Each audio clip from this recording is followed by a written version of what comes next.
नींबू मिर्ची का खेल। बच्चों, विश्वास सबसे बड़ी चीज है। अगर विश्वास है तो भगवान है, भगवान है तो शैतान भी है। मगर विष्णु भगवान और शैतान जैसी बातों को पिछड़ी सोच का बताता था। यही उसके जीवन की सबसे बड़ी भूल थी। विष्णु एक सड़क पर चलता हुआ आ रहा था। तभी उसकी नजर सामने चौराहे पर रखे नींबू मिर्ची पर जाती है, जिस पर सिंदूर पड़ा हुआ था।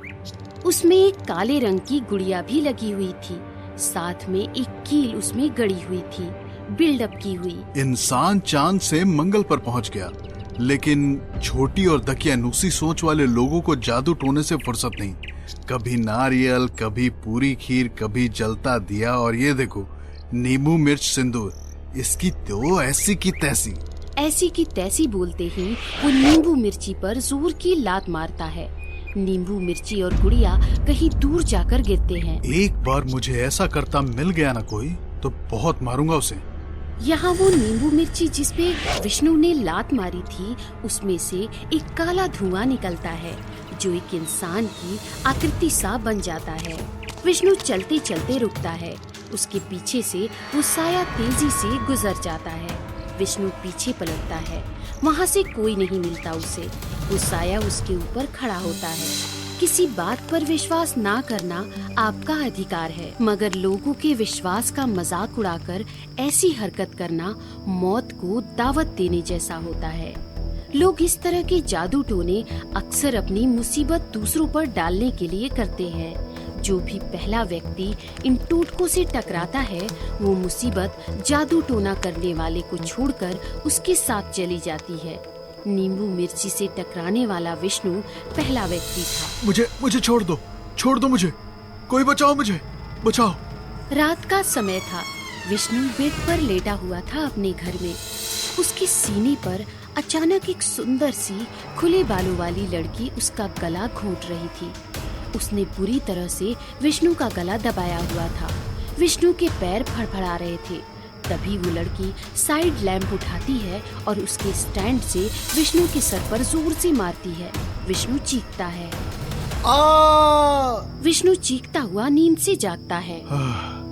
ये कैसा सपना था? जाने कौन थी वो लड़की? हड़बड़ाता हुआ विष्णु इधर उधर देखता है। अपनी गर्दन को चेक करता है। वहाँ सब नॉर्मल है। विष्णु जग में पानी का ग्लास डालता है। वहाँ विंडो के बाहर एक साया खड़ा हुआ विष्णु को दिखाई देता है। आखिर ये कौन लड़की थी जो मेरा गला घोट रही थी? बिजली कड़कती है। विष्णु सोचता है, मैं ख्वाब में मर गया। कौन थी जो मुझे ख्वाब में मारना चाहती थी? विष्णु पानी का ग्लास मेज पर रखता है और जैसे ही सोने की तैयारी करता है, तभी उसके घर की बेल बजती है। अब इतनी रात में कौन आ गया? विष्णु घर के दरवाजे की ओर देखता है। उसके बाद वो घड़ी की ओर देखता है। घड़ी में रात के 2 बज रहे थे। अब इतनी रात में कौन होगा गेट पर? विष्णु दरवाजे की मैजिक आई से बाहर झांकता है। बाहर एक लंबे बालों वाली लड़की भींगी हुई खड़ी हुई थी, जो ठंड की वजह से खुद में ही सिमटी जा रही थी। अपने कंधों को रब कर रही थी। लड़की का चेहरा ठीक से नहीं दिख रहा था। विष्णु दरवाजा खोलता है। जी कहिए। बाहर खड़ी हुई लड़की अचानक पलटती है और अपने बालों को हटाती हुई बोलती है, ओह हाय, मेरा नाम संजू है। इस लड़की की शक्ल देखते ही विष्णु डर जाता है। इसकी शक्ल बिल्कुल ख्वाबों वाली लड़की जैसी थी। तुम तो अभी जी, आप मुझे जानते हैं? हाँ, जी नहीं, आपकी शक्ल किसी से बहुत मिलती है। एक पल के लिए मैं धोखा सा खा गया था। बाय द वे, मैं क्या कर सकता हूँ आपके लिए? मैं इस शहर में नई हूँ। बारिश में मेरी स्कूटी खराब हो गई है। क्या मैं बारिश रुकने तक आपके यहाँ रह सकती हूँ?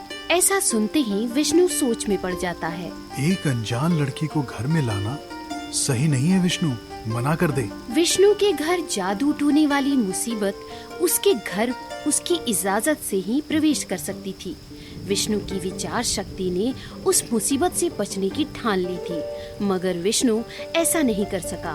उसने अपने ही विचार को हराकर मौत को अपने घर में पनाह दे दी थी। आप यही सोच रहे हैं ना कि एक अनजान लड़की को घर में कैसे आने दूं? कोई बात नहीं, आप आराम कीजिए, मैं यही खड़ी हूँ। बारिश रुकते ही चली जाऊंगी। Thank you. अरे नहीं नहीं, ऐसा कुछ नहीं है, आप अंदर आइए, लेकिन एक शर्त है। ऐसा कहते हुए विष्णु दरवाजा खोलता है और संजू को अंदर आने के लिए कहता है। संजू घर में पैर रखती है। शर्त? जी, आपको मेरी एक कहानी ध्यान से सुननी होगी। मंजूर है। आइए आइए, अंदर आइए। संजू हॉल में आती है और इधर उधर देखती है। विष्णु वहीं पास में ही एक दीवार पर टंगी हुई टॉवल संजू को देता है। ये लीजिए तौलिया, पोंछ लीजिए। कौन सी कहानी सुनाना चाहते हैं आप? देखिए, आपको थोड़ा अजीब लगेगा, लेकिन ये सच है। आपके आने से कुछ देर पहले मैंने एक भयानक सपना देखा था, जिसमें आप मेरा गला घोटकर मुझे मार रही थी। इसीलिए आपको देखकर मैं चौंक गया था। ऐसा कैसे हो सकता है? शायद नींद के असर में आपको ऐसा लग रहा होगा, मगर हाँ, आपका सपना जरूर बताता है कि आपने हाल फिलहाल में जरूर कोई गलत काम किया है। नहीं नहीं संजू जी, ऐसा मैंने कुछ नहीं किया। तभी विष्णु को नींबू मिर्ची को लात मारने की बात याद आती है। हाँ, वो एक चौराहे पर रखी नींबू मिर्ची को लात जरूर मारी थी, लेकिन उस बेकार की बात से मेरे सपने का क्या लेना देना? उसी का लेना देना है विष्णु। मैं उस जादू टोने का श्राप हूँ। मुझे लात नहीं मारनी चाहिए थी तुम्हें। तुम मरोगे तो जादू टोने करने वाले की मुसीबत टल जाएगी। संजू को चुड़ैल में बदलता देख विष्णु की आंखें बड़ी हो जाती हैं। नहीं नहीं, ऐसा नहीं हो सकता। विष्णु भागने लगता है। विष्णु भागते भागते दरवाजे के पास पहुंचता है।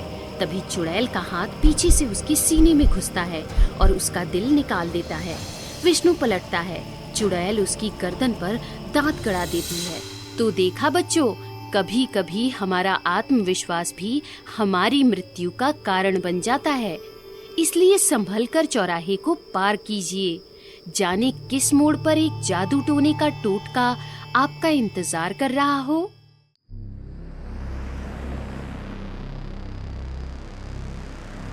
एक रात की बात है। आशा नाम की एक औरत कहीं से लौट रही थी। वो एक सुनसान मेट्रो स्टेशन में आई। ये मेट्रो स्टेशन इतना सुनसान क्यों है आज? बाप रे, बाप रे, इतनी गंदगी, ऊपर से अंधेरा अलग। पहली बार इस मेट्रो स्टेशन में आई हूँ, अगली बार नहीं आऊंगी। तभी आशा को कराहने की आवाज आती है। आशा वहीं रुक जाती है। ये क्या था? कौन है यहाँ? आशा पीछे देखती है तो उसके पास से एक परछाई गुजरती है। आशा डर जाती है। आशा की सांस फूलने लगती है। सांस फूलने की वजह से वो जोर से चिल्ला भी नहीं पाती है। बचाओ, बचाओ! आशा दिल की मरीज थी। थोड़ा सा भागकर वो रुक गई और उसकी सांसें फूल गई। तभी आशा के ऊपर 2-4 खून की बूंदें गिरती हैं। आशा ऊपर देखती है। 15-16 साल की एक लड़की ऊपर चल रही थी और उसका खून आशा के ऊपर टपक रहा था। डर के मारे आशा को दिल का दौरा पड़ गया और वही तड़पते तड़पते वो मर गई।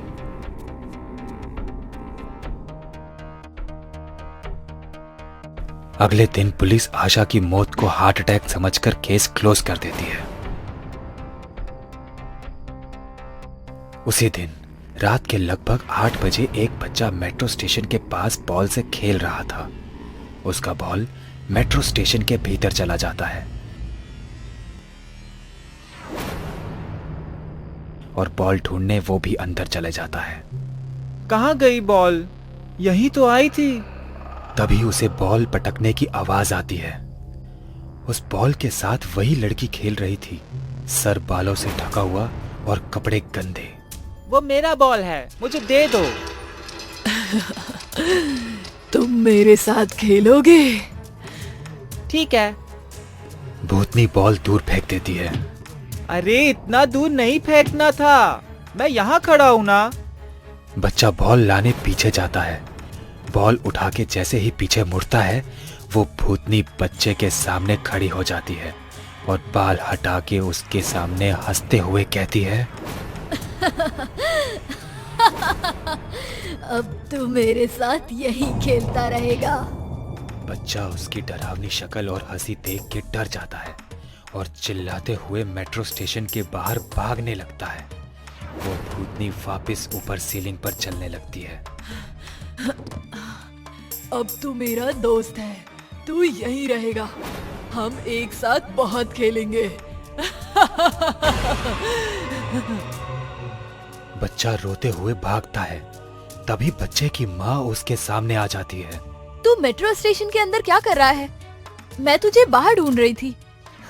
मम्मी मम्मी वो मुझे मार देगी, मेरा पीछा कर रही है। कोई नहीं है तेरे पीछे। तू रोना बंद कर और घर चल। हर दिन तेरी नौटंकी बढ़ती ही जा रही है। जैसे ही बच्चा अपनी माँ का हाथ पकड़ता है, भूतनी दोनों को वापस अंदर खींच लेती है। उन दोनों को बेरहमी से मार देती है। कहती है, जो कोई भी रात के समय इस मेट्रो स्टेशन में कदम रखता है, उसकी मौत निश्चित है। धीरे धीरे ये बात फैल जाती है और अब कोई भी उस मेट्रो स्टेशन के पास से भी नहीं गुजरता। कभी कभी आधी रात में उसी लड़की की चीखने चिल्लाने की आवाज आती है और कभी रोते हुए मुझे बचाओ की भी आवाजें आती हैं। इस मेट्रो स्टेशन के बारे में अब पूरे शहर में बातें होने लगी हैं। मधु को जब इस मेट्रो स्टेशन का पता चला तो उसने अपने फ्रेंड को कॉल लगाया। तुझे भूत देखने थे ना? चल, तुझे आज रियल का भूत दिखाती हूँ।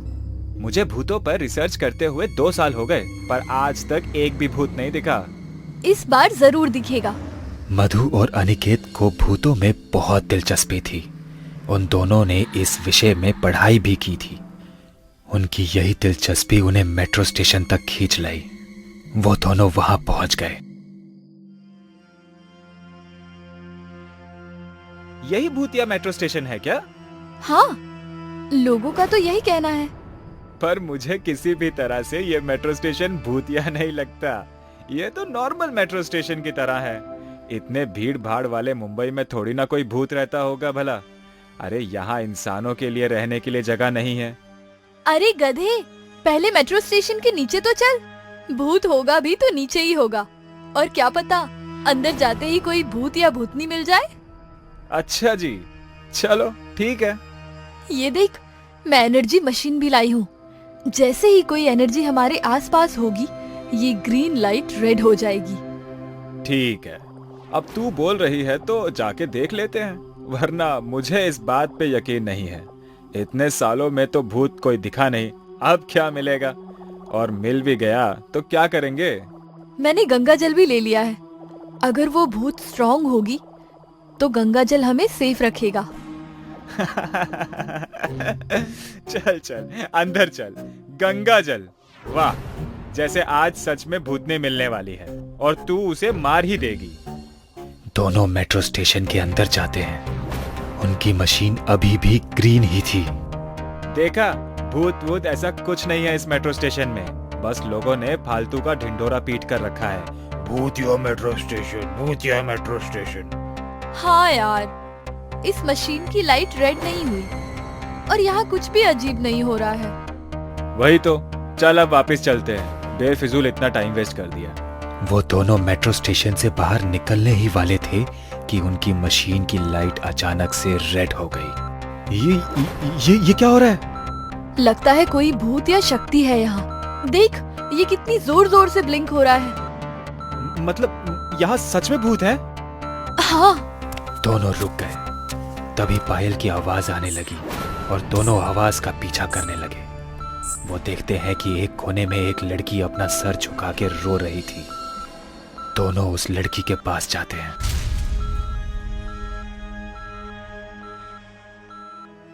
क्या हुआ? तुम रो क्यों रही हो? और इतनी रात को यहाँ क्या कर रही हो? कौन हो तुम? अरे यहाँ से निकलो, तुम्हारी जान को खतरा है।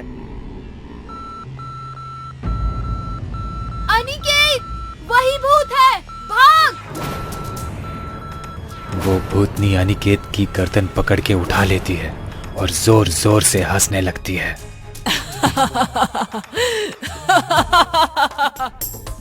मधु अनिकेत को छुड़ाने की कोशिश करती है, पर वो भूतनी मधु को भी धक्का दे देती है। अनिकेत का मुंह लाल हो जाता है। धीरे धीरे अनिकेत की आंखें बंद होने लगी हैं। तभी मधु जल्दी से गंगा जल निकालती है और भूतनी के ऊपर छिड़कती है। गंगा जल से भूतनी जलने लगती है और अनिकेत को छोड़ देती है।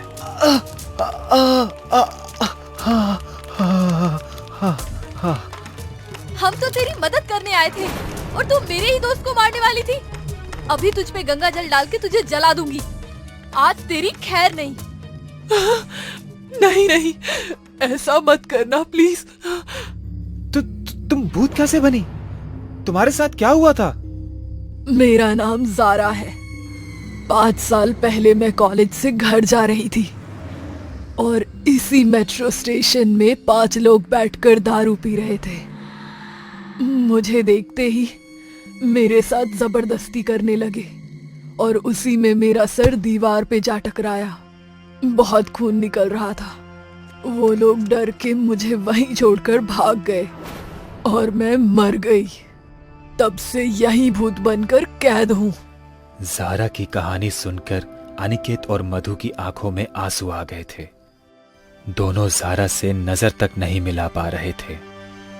अचानक से भूतनी उनके पीछे आ जाती है और उन दोनों की गर्दन पकड़ लेती है। दोनों छटपटा रहे हैं। थोड़ी बातें क्या कह दी, तुम दोनों तो रो पड़े। बड़े बेवकूफ हो। भूतनी ने सामने की दीवार पे दोनों का सर पटक पटक के उनकी जान ले ली। इस मेट्रो स्टेशन में आने वाला मरेगा, जरूर मरेगा।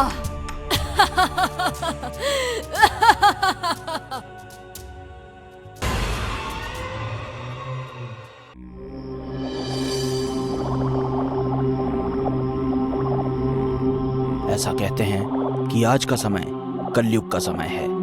जो इसे मानते हैं वो ये बात जानते हैं कि कलयुग में बुराई बढ़ने वाली है। आदमी एक दूसरे के दुश्मन बन जाएंगे और एक दूसरे को मारते फिरेंगे। कोई किसी के बुरे वक्त में मदद नहीं करेगा, उल्टा सामने वाले की कमजोरी का फायदा उठाएगा। आज की इस कलयुग की कहानी ऐसी ही एक घटना पर आधारित है। एक रात प्रणित और एक डॉक्टर प्रणित के घर में बैठकर बातें कर रहे थे। प्रणित को एक बीमारी थी, उसी का इलाज करने के लिए डॉक्टर आई थी। देखो प्रणित, तुम्हें खुद का ध्यान खुद ही रखना होगा। तुम्हारी इस बीमारी की वजह से तुम्हारी सारी फैमिली तुम्हें छोड़कर चली गई है। तुम्हें हिम्मत से काम लेना होगा। मैं हिम्मत से ही काम ले रहा हूँ डॉक्टर, पर मैं क्या करूँ? मेरा डर बढ़ता ही जा रहा है। तुम्हारी बीमारी को तुम अच्छी तरह से समझो। तुम्हें बचपन से ही अंधेरे से डर लगता है और जैसे जैसे तुम बड़े होते गए तुम्हारा डर भी बढ़ता गया। वही तो मैं भी कह रहा हूँ डॉक्टर। पर बचपन में तुम नादान थे, पर अब तुम्हें समझना होगा कि ये तुम्हारा वहम है, बाकी कुछ नहीं। मैं पूरी कोशिश कर रहा हूँ खुद को ये बताने की कि ये अंधेरे का डर कुछ नहीं है, पर हो ही नहीं पा रहा। और अब डर बढ़ने के साथ साथ मुझे डरावने वहम भी होते हैं। जैसे कि क्या? जैसे कि नहीं, मैं नहीं बता सकता। प्रणित, तुम शांत रहो।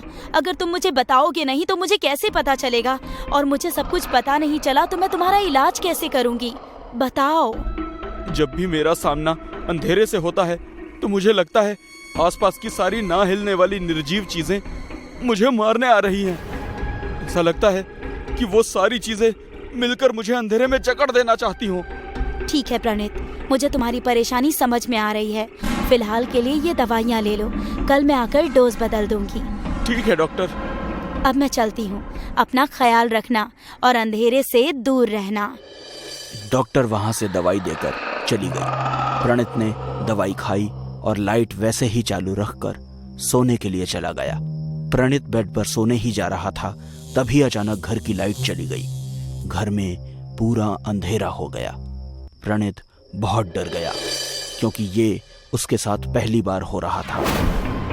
बाहर भी काला अंधेरा था और घर में भी। प्रणित पूरे घर में यहाँ वहां भागने लगा।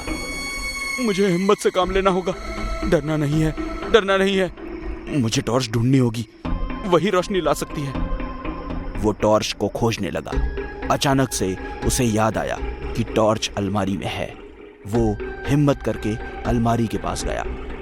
जैसे ही उसने अलमारी खोली, अंदर के सारे कपड़े एकदम से उसके मुंह पर गिर गए। प्रणित और भी डर गया। बचाओ, बचाओ! वो जैसे तैसे करके कपड़ों से बाहर आया। घर में अभी भी घना अंधेरा था और उसकी वजह से प्रणित बुरी तरह से डर रहा था। अचानक उसकी नजर अलमारी में रखे टॉर्च पर पड़ी। वो बहुत खुश हुआ, पर अगले ही पल उसे यह एहसास हुआ कि टॉर्च लेने के लिए उसे उस अलमारी के पास जाना होगा। वो डरते हुए धीरे धीरे एक एक कदम बढ़ाकर अलमारी की ओर जा रहा था। जैसे ही वो उस अलमारी के पास पहुंचा, उसने झट से टॉर्च उठाई और उसे चालू किया। कमरे में थोड़ी रोशनी फैल गई। प्रणित को थोड़ा अच्छा फील हुआ। वो उस टॉर्च की मदद से मीटर बॉक्स की तरफ आया और लाइट किस वजह से गई है ये मालूम करने की कोशिश करने लगा। आसपास के सारे घरों की लाइट है, मेरे ही घर को क्या हुआ है? वो जब मीटर बॉक्स चेक कर रहा था, तभी अचानक टॉर्च बंद पड़ गई। प्रणित फिर से डर गया। इस बार वो ज्यादा डर गया, क्योंकि उसकी आखिरी उम्मीद वो टॉर्च थी। प्रणित उसे शुरू करने की कोशिश कर रहा था, पर उसका कोई फायदा नहीं हुआ। एकदम से उसे घर के बाहर से किसी चीज के गिरने की आवाज आई। उस आवाज को सुनकर प्रणित डर के मारे कांपने लगा और घर के अंदर भाग गया। प्रणित भागता हुआ अपने कमरे में जा पहुंचा। जैसे ही वो वहां पहुंचा, उसने देखा कि उसकी अलमारी अपनी जगह पर न होकर दूसरी जगह पर है। जो कपड़े गिरे हुए थे वो भी पूरे कमरे में फैल चुके हैं। ये आ गए, ये सब कपड़े, ये अलमारी मुझे मारना चाहती है। रोशनी, मुझे रोशनी खोजी होगी, वरना ये मुझे मार डालेंगे। मोमबत्ती लाया था मैं, पर वो तो अब किचन में होगी। मतलब अब किचन तक जाना होगा, वो भी इस जानलेवा अंधेरे में। नहीं नहीं, अगर बीच में ही किसी चीज ने मुझ पर हमला कर दिया तो नहीं नहीं, मैं नहीं जाऊंगा। प्रणित वहीं अपने कमरे के एक कोने में बैठा रहा। उसका डर बढ़ता जा रहा था। बैठे बैठे उसे ऐसा लग रहा था जैसे वो सारे कपड़े, अलमारी, उसका बेड उसकी तरफ आ रहा है। अचानक उसकी अलमारी उसके ऊपर गिरने लगी। वो अलमारी उसके ऊपर गिरने ही वाली थी, पर प्रणित वहां से हट गया। वो इतना डर गया कि वहां से भागते हुए सीधे किचन में पहुंचा। जैसे ही वो किचन में पहुंचा, वहां की सारी चीजें हिलने लगी। उसकी आवाज के कारण प्रणित डर गया। वो किचन के बाहर भागने लगा, पर किचन का दरवाजा एकदम से बंद हो गया। ये सब मुझे मारने की कोशिश कर रहे हैं। इन्हें पता है कि मुझे अंधेरे से डर लगता है। अचानक किचन की खिड़की जोर से बजने लगी। नहीं नहीं, मुझे मत मारो। धीरे धीरे आवाज बढ़ने लगी। वो आवाज इतनी बढ़ गई कि एकदम से खिड़की के सारे कांच टूट गए। कांच टूटते ही सारी आवाजें शांत हो गई। प्रणित खिड़की की तरफ ही देख रहा था। वो शांति से खड़ा ही था, तभी अचानक बाहर से एक चाकू तेजी से आकर उसकी छाती में घुस गया। प्रणित उस चाकू के एक ही वार में बुरी तरह से घायल हो गया और जमीन पर गिर गया। वो जमीन पर तड़प रहा था। किसी भी समय वो मर सकता था, पर तभी अचानक उसके किचन का दरवाजा खुला और एक औरत की परछाई अंदर आने लगी। जैसे ही वो औरत अंदर आई, प्रणित उसे देखकर हैरान रह गया और अगले ही पल उसने अपना दम तोड़ दिया, क्योंकि वो औरत और कोई नहीं बल्कि उसी की डॉक्टर थी। डरपोक इंसान, तुम जैसों को इस धरती पर जीने का कोई हक नहीं है। अब तुम्हारी सारी दौलत मेरी